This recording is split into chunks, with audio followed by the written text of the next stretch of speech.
All right. Good afternoon. We are CV 100 Group 5 from the Faculty of Laws and Political Science, and we are here to present a work on good governance. First of all, to begin with, in every nation, in every institution, in every organization, you come to understand that there is a need for governance. Talk less of the need of good governance. Good governance has to do with not implemented. So to this point, based on this video, we are going to learn on what governance is, what good governance is, how is it important, what are the advantages and disadvantages. Also in this video, we are going to learn on what an election is, what is the system of a good election, and talking about the electoral system of Cameroon. So I welcome the first presenter who will come to tell us what is governance. My name is Enangadinali Ewuma, and I'll be talking on governance. Governance refers to the process, system, and structure through which organizations, institutions, and societies make decisions, implement policies, and exercises authorities. It encompasses the mechanisms by which power is being regulated and exercised. It determines how individuals and groups participate in decision-making process. Governance can be applied at various levels, including corporate governance, government governance, and global governance. At each context, it involves establishing a framework, rules, and procedures to ensure accurate accountability, transparency, and effective decision making. Good governance is the process of measuring how public institutions conduct their public affairs and how they manage their resources and guarantee the realization of human rights. This is done free of abuses, corruption, and with the implementation of rules of law. I'm Asa Festus of Public Administration. So I'm here to talk on the attributes of good governance. And the point I'm going to talk on is economic development. In good governance, economic development is essential because it creates a conducive environment for investment and business. It also promotes fair judgment of competition, and it reduces corruption and bureaucratism. It attracts domestic and foreign investors to invest, and it also creates job opportunities and economic development in the nation. My name is Kivala Librai. I'll be adding up to the other attributes that my colleagues already gave. Beginning with the first one, we have equity and inclusiveness. Good governance promotes fairness and inclusiveness, ensuring that all individuals and groups have equal opportunities and access to resources, services, and decision-making process. It seeks to address social disparities and reduce management. Next, we have efficiency and effectiveness. Good governance emphasizes the efficient and effective use of resources to achieve desired outcomes. It involves sound management practices, performance monitoring, and evaluation mechanisms to ensure that public services are delivered in a timely and cost-effective manner. Next, we have ethical conduct. Ethical conduct is an essential aspect of good governance. It entails adhering to high standards of integrity, honesty, and ethical behavior in public services, and promoting a culture of professionalism and ethical conduct throughout government institutions. So, concluding the attributes in general, we will say promoting of good governance is crucial for fostering socio-economic development, political stability, and protection of human rights. It enhances public trust, strengthens institutions, and encourages citizens' participation, leading to better decision-making and improved services delivery. My name is Biongo Lucia. I'll be talking about the economic importance of good governance, beginning with the enhanced investors' confidence. Good governance practices such as transparency, accountability, and rule of law creates a favorable business environment. This can attract domestic and foreign investors, increase the capital inflow and economic growth. Secondly, we have the efficient resources allocation. In good governance, that public resources are allocated effectively and efficiently. It reduces corruption, waste, that is, this foster economic stability and sustain development. I'm called Aka Evanwe. To reference from what my colleagues said, another last economic importance of good governance is that you need to market confidence. This is a sense that it encourages regulation, fair competition, and also protect consumer rights. Thus, in this case, it will attract investors to come and invest in the country, and also it will lead to trust in the market. So, however, one can conclude by saying that good governance can lead to market confidence. My name is Oswo Dex, and I'm talking on the political importance of the good governance. And the point there is legitimacy and trust. Good governance treating the legitimacy and trust in political institutions. When the government operates transparently, respect the rule of law, and involve citizens in decision making, this will enhance public confidence and promote the social cohesion. My name is David Cliff. I am emphasizing on the political importance of good governance. Now, the aspect of political importance which I want to emphasize on is on the implementation of policies. Now, one of the things I want to talk about is that the reflections of good governance can also be seen through the policy making process and policy implementation. That is, when to say there is good governance, it is reflected by when a government is able to make good policies that serves the interests of its citizens. When a government lays down policies that serve the interests of its citizens and efficiently executes or implements these policies, it also reflects that there is good governance. These policies we are talking about, it could be tax policy and the government budgeting system, which is aimed at defending and serving the interests of the people. The other aspect of good political importance of good governance is also seen in democracy.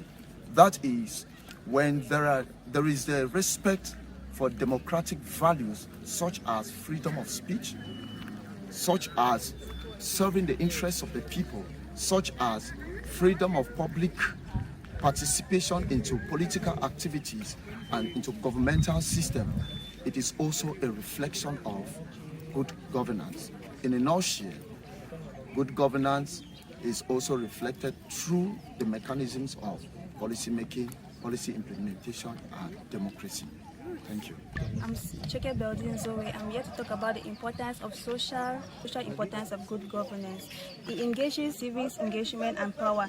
That is in the concept of transparency and participation that encourages the engagement of civics, whereby citizens have a say or voice in decision making. It fosters the sense of ownership and empowerment, strengthens social enhancements, and builds a strong and active citizenship.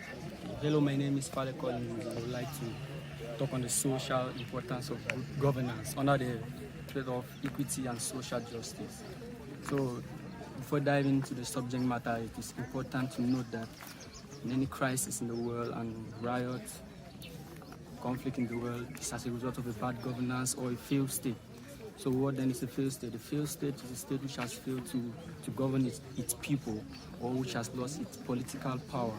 Social aspect of good governance, which is equity and social justice, which are the importance of good governance. So a good governance will always promote access to resources, access to opportunities, access to social and values of a country. A good governance will always promote ensuring vulnerable group rights from being violated, and also promote inclusive development in the society. Good afternoon. My name is Mbela Bidun Bannister from the Department of Political Science and Comparative Politics. And today I'll be talking on some few advantages of good governance. One of the advantages of good governance is accountability. Good governance ensures that those in power are accountable for their actions. It promotes transparency, integrity, and ethical behavior, making it easier to hold public officials and institutions responsible for their actions and decisions. Another advantage of good governance is it encourages participation. Good governance encourages the participation of citizens in the decision-making process of the country. It promotes effective consultation and engagement with various shareholders, leading to better policies and decisions that reflect the needs and aspirations of the people. Thank you. My name is Buea. I want to add to the advantages of good governance. Economic development, good governance essentially economic development. It promotes competition and reduces corruption. It attracts foreign and domestic investment. It creates job opportunities and economic growth. More to it, good governance emphasizes on efficiency and effectiveness. It delivers policies and promotes streamlined processes, effective resource allocation. My name is Peggy Linda here. I'm here to talk on one of the disadvantages of good governance, which is time consuming. Good governance, which entails unanimity in decision making, will lead to slow decision making, as everyone is supposed to be in one accord. So this will lead to slow decision making. Good afternoon, I'm Ayuminda Brenda. In addition to what my classmate earlier said, I'm here to present another disadvantage of good governance, which is lack of political will. Good governance requires political will and commitment from government officials, and they may also be resistant to changes and vested interests. This is as a result of the fact that government officials are already used to formal rules and formal policies put in place. They will be reluctant to change these rules depending on their interests. I'm called Sandra Singh. Another disadvantage of good governance is capacity and resource constraint.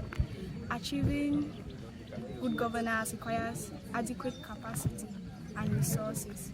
In some cases, good governments may lack the necessary expertise, infrastructure, or financial resource to implement and sustain good governance practices effectively. And when we talk of financial costs, good governance may require investment in infrastructure, institutions, or capacity building, which may be costly.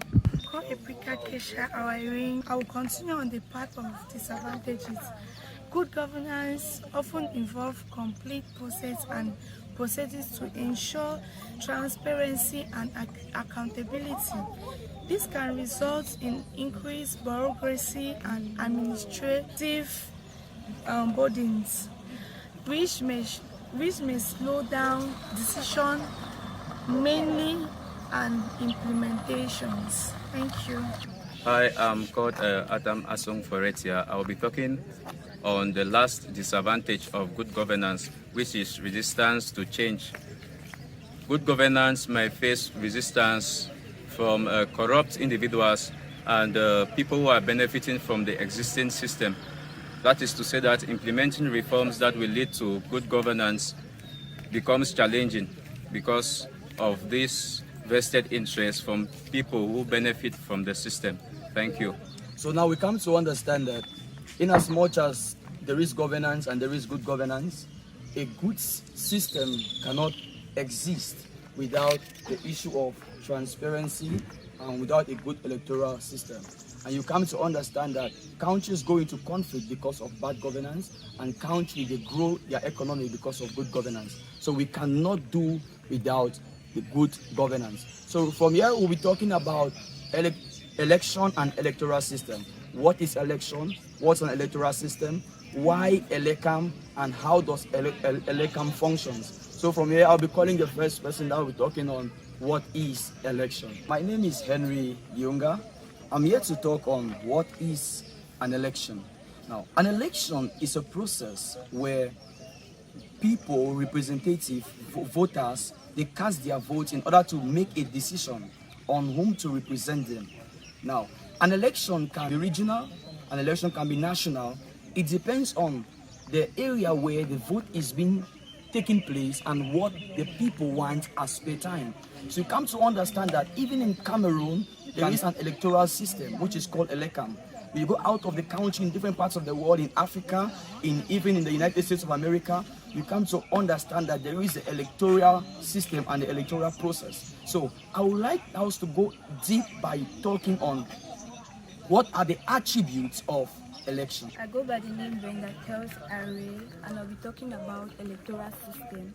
An electoral system is also known as voting system or electoral method, which is a set of rules and procedures that determine how votes are cast, counted, and translated into seats or outcome in an election. It establishes the framework of conducting elections and determines how representatives or decisions are chosen based on the preferences of a voter's interest. My name is Gachamba Steve. Talking about Elecam. Elecam stands for Election Cameroon, which is an electoral management body responsible for the organizing and supervising of elections. As an electoral management body, Elecam has the various duties and responsibilities. My name is Churindis, and I'm talking about the background of Elecam. Elecam, which stands for Election in Cameroon, is an electoral management body that oversees and administers elections in the Republic of Cameroon. Elecam was created in 2008, composed of governing bodies known as Electoral Board, which consists of 12 members. The members of Electoral Board are appointed by the President of the Republic, the President of the National Assembly, and the Supreme Court. Good day, I'm called Esiangoneliko Emilian. I'm here to talk on the duties of Elecam. First, we know that Elecam stands for Election Cameroon. Some of the duties are: Elecam is responsible for coordinating voters' registration exercises to ensure that eligible citizens are registered to vote in elections. Another duty is that Elecam plans and prepares for elections, including determining electoral timeline, establishing polling station, and coordinating logistics. Thank you. My name is Ekoba Rashid. I'll be throwing more light on the duties of Elecam. We talk about candidate nomination. Elecam oversees the process of candidate nomination. The process of candidate nomination, including verifying the eligibility of candidates and accepting nomination. Also, we have ballot preparation. Elecam design, print, and distribute ballot for election, ensuring that they accurately reflect the candidate and electoral choices. My name is Rehab Lokombe. I'm here to throw more light on the duties of Elecam. Elecam is responsible on resolving electoral disputes. That is to say, it resolves disputes during election and even after election. Elecam is also responsible in counting of votes and the proclamation of results after election. Elecam conducts voters educational campaigns on the importance of participating in elections. My name is called Bamu Emmanuel. I want to talk about transparency. Transparency is a key principle for candidate election. A transparency election is one in which each state is open to security. Transparency in an election helps establish trust and public confidence in the process, as voters have the means to verify results. My name is Zelesene Kiswa, and I will continue from where my colleague ended. Transparency being a key factor of credible elections, there are some ways in which an organization or institution can promote this aspect of ethnic voting. That is by providing members with the ability to vote, ensuring a transparent, credible election should start with a comprehensive list of all voting members. And also, an accurate voting list is beneficial when eligible voters are aware of how to vote, as well as communicating where to cast a ballot, when they can expect to receive the results. To conclude, members who want to fully participate in a democratic process of election go in with the comfort of knowing that the election is being managed in a transparent and secure manner. We have learned on what governance is, what good governance is, and we come to understand that good governance is the process whereby decisions are made and be implemented or not implemented. And we come to see that there cannot exist a state, a community, or an organization without the aspect of good governance. And we have also seen what election is and what an electoral system stands for. And we have carefully analyzed and studied the electoral system of Cameroon, which is Electoral. We are still Group 5, and we stand for Good Governance.